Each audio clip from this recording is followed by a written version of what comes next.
최원우가 40년 동안 숨겨온 소름 끼치는 비밀이 강철에 의해 발각되었다.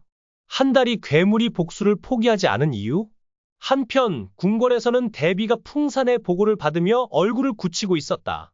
그 계집이 아직 살아있다고? 대비의 목소리는 날카로웠다. 우리를 계속 방해하고 있단 말입니까? 풍산은 조심스럽게 고개를 끄덕였다. 열이, 그 아이는 단순한 무당이 아닙니다. 우리 의식을 몇 번이나 방해했고 이번에도 궁에 들어와 방해할 기세입니다. 대비는 가늘게 눈을 떴다. 그 아이가 살아있는 한 또 어떤 일이 벌어질지 모릅니다. 이 대화를 몰래 엿왕은 대비의 행동에 점점 더 깊은 의심을 품었다. 아직 결정적인 증거는 없었지만 그의 직감은 명확했다. 궁궐 깊숙이 더 이상 숨길 수 없는 무언가가 도사리고 있었다. 그 시각, 팔척귀는 다시 움직이고 있었다. 영혼 없는 헛개비처럼 떠도는 자들 사이를 헤치며 그는 다음 먹잇감을 찾고 있었다. 곧 그의 눈앞에 한 인물이 멈춰 섰다. 병조판서의 측근이었다. 팔척귀는 기묘한 미소를 지으며 그의 몸에 손을 얹었다. 너로 정했노라. 그의 목소리는 어둠 속에서 메아리쳤다. 잠시 두 사람은 말없이 그 자리에 앉아 있었다. 그들의 기운은 평온했고 서로를 감싸는 공기마저 따뜻했다. 하지만 이 평온은 오래가지 않았다. 그 시각, 왕은 비밀리에 궁녀 하나를 불러 물었다. 풍산의 출입이 잦다? 대비와 어떤 말을 주고받는지 알아봐라. 왕은 대비를 신뢰하지 않았다. 특히 풍산과의 밀담이 계속되면서 그는 궁궐 어딘가에서 무언가가 벌어지고 있음을 감지하고 있었다. 하지만 대비를 정면으로 의심할 수는 없었다. 그녀는 원자의 어머니이자 왕실의 권위 그 자체였으니까. 그런 왕의 고민을 알기라도 하듯 팔척귀는 다시 어둠 속을 헤매고 있었다. 그는 사람들이 모르는 틈을 타 궁의 뒷길로 숨어들어 병조판서의 측근 중 하나를 조용히 따라붙었다. 그 사내는 궁에서 나와 가마를 타기 위해 대기 중이었다. 팔척귀는 그의 뒤로 다가가 손을 뻗었다.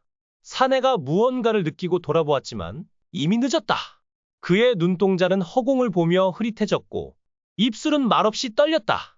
팔척귀는 그의 귀에 낮은 목소리로 속삭였다. 너는 이제 나의 것이다. 팔척귀는 죽음을 주지 않았다. 대신 그의 몸을 숙주로 삼아 다시 궁 안으로 스며들었다. 이제 그는 왕의 가장 가까운 신하의 모습을 하고 궁으로 향하고 있었다. 왕은 이 사실을 모른 채 대비의 거처를 바라보며 혼잣말을 내뱉었다. 누구를 믿어야 하는가? 다음 날 열이와 강철리는 궁 근처 폐사찰에 숨어 지내고 있었다. 강철리는 팔척귀의 기운이 가까이 있음을 느끼고 있었고 열이는 부적과 옷을 정비하며 마음을 다잡았다. 강철리가 입을 열었다. 이번엔 그놈이 먼저 우리를 찾을 거야. 대비가 가만히 있을 리 없어. 열이는 천천히 고개를 끄덕이며 말했다. 그래도 우리 함께잖아. 이번엔 도망만 치지 않을게. 강철리는 그런 열이의 얼굴을 바라보며 조용히 미소 지었다. 예전엔 도망만 치던 자신이었지만 이제 그녀와 함께 싸울 수 있을 것 같았다.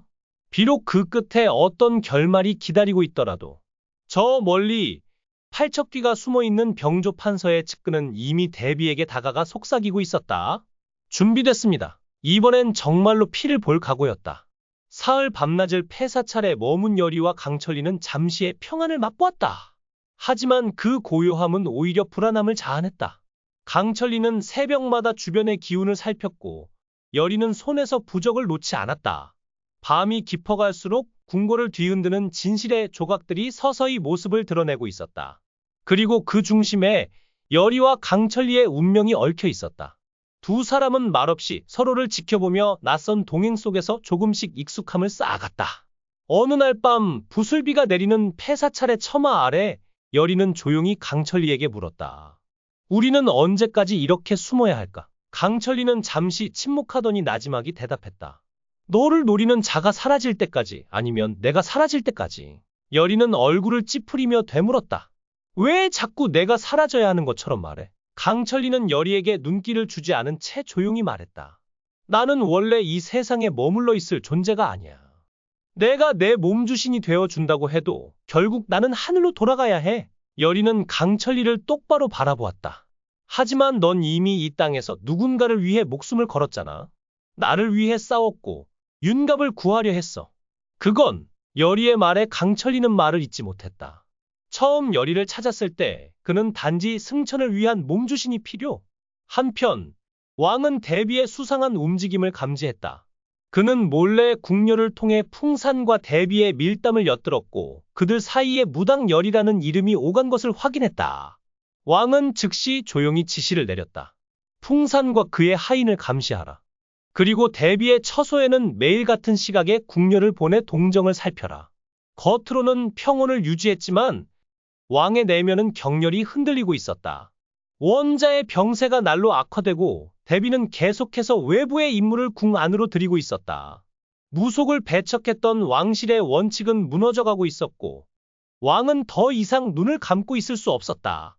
며칠 뒤 열이는 악몽에 시달렸다.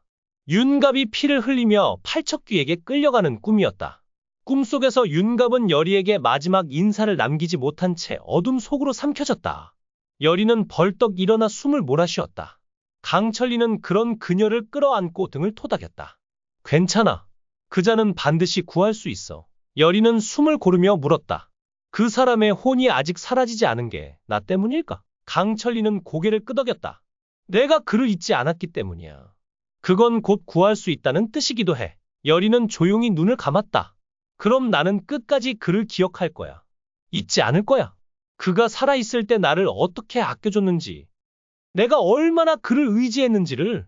강철리는 그녀의 말을 들으며 복잡한 감정에 사로잡혔다. 열이의 마음속에 윤갑이 여전히 자리 잡고 있다는 사실에 질투를 느꼈지만 동시에 이해했다. 윤갑이 아니었다면 열이는 지금 이 자리에 없었을 테니까. 그리고 바로 그날 밤 사찰 근처에 수상한 기운이 감돌기 시작했다. 강철리는 날카롭게 기운을 감지하고 열이에게 속삭였다. 그놈이다. 팔척귀가 가까이 왔어. 밤 기운은 유독 싸늘했다. 바람이 지나갈 때마다 사찰의 풍경이 윙소리를 냈고 처마 밑은 불은 꺼질 듯 흔들렸다. 강철리는 눈을 감고 기운의 흐름을 읽었다. 분명 팔척귀였다. 그리고 그 뒤를 따르는 낯선 그림자 하나가 더 있었다. 강철리는 열이의 손을 단단히 잡으며 말했다. 움직이지 마. 너만은 절대 다치게 하지 않을 거야. 너만은 절대 다치게 하지 않을 거야. 강철리의 목소리는 단호했다. 열이는 부적을 굳게 쥐며 고개를 끄덕였다. 같이 싸워요. 나도 당신을 혼자 두지 않을 거예요. 그 순간 수살귀가 질척거리는 소리를 내며 사찰 안으로 스며들었다. 그 형체는 이전보다 더 선명했고 눈동자는 누군가의 얼굴을 그대로 복제한 듯 낯익었다. 열이는 눈을 크게 뜨며 중얼거렸다. 저건 나를 감시하던 궁녀. 수살귀는 열이의 기억 속 인물의 형상을 따라 변신하고 있었다. 이는 그녀의 정신을 혼란에 빠뜨리려는 팔척귀의 교활한 술수였다. 강철리는 수살귀를 향해 손을 내뻗었다. 천년을 살아온 이무기의 기운이 그의 손끝에서 폭발하듯 뿜어져 나왔다. 수살귀는 그 기운에 밀려 비명을 지르며 뒤로 물러났지만 완전히 사라지지는 않았다. 멀리서 팔척귀는 모든 상황을 지켜보며 조용히 혼잣말을 내뱉었다. 아직은 때가 아니야. 하지만 곧 누군가는 반드시 죽어야지. 그 순간 수살귀는 팔척귀의 기운에 억눌려 바닥에 쓰러졌다. 강철리가 재빨리 움직여 수살귀의 심장 부근에 손을 얹자 눈부신 빛의 기운이 퍼지며 그 형상이 산산이 부서졌다. 싸움은 끝난 듯했지만 강철리는 불안한 표정을 감추지 못했다. 이건 시작일 뿐이야.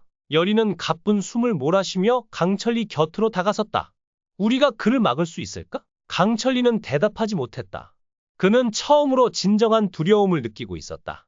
팔척귀는 더 이상 단순한 귀신이 아니었다. 그 안에 담긴 수많은 원한과 욕망은 너무나 거대했으며 무엇보다 그가 원하는 것은 단순한 죽음이 아니라 모든 기억의 소멸이었다. 그 시각 궁궐에서는 풍산이 대비의 밀명을 받고 움직이기 시작했다.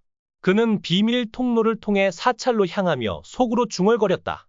그 아이가 열이라면 그날 우리 일을 방해했던 바로 그 여자였군. 풍산은 10년 전 금단의 굿당에서 제사를 망친 이상한 기운을 떠올렸다. 그때 그 자리에 있었던 무녀 바로 열이었다. 그녀는 단순한 방해자가 아니었다. 풍산의 계획에서 반드시 제거해야 할 변수였다. 대비 역시 초조함을 감추지 못했다. 원자의 병세는 날로 악화되고 왕은 점점 그녀의 행동을 감시하고 있었다. 그녀는 병조 판서를 불러 은밀히 지시했다. 이제 열이뿐 아니라 강철이라는 자도 처리해야 해. 둘 다 사라져야 한다. 병조 판서는 고개를 끄덕이며 대답했다. 팔척귀가 그들을 추적 중입니다. 곧 소식이 있을 것입니다. 대비는 손을 꽉 쥐며 단호히 말했다. 늦으면 안 돼. 왕이 눈치채기 전에 끝내야 해. 반면 왕은 깊은 고민에 빠져 있었다. 원자의 상태를 더 이상 숨길 수 없게 되자 그는 대비가 무언가를 꾸미고 있다는 확신을 굳혔다. 그는 내관을 불러 은밀히 명했다. 원자의 침소를 바꾸고 모든 궁녀를 교체하라. 그리고 대비의 처소를 밤마다 감시하라. 왕은 겉으로는 평온을 유지했지만 내면에는 조용한 분노가 끓고 있었다. 그는 이제 무속을 배척했던 원칙을 깨고 대비가 숨기고 있는 존재, 그 중심에 열의가 있음을 눈치채기 시작했다.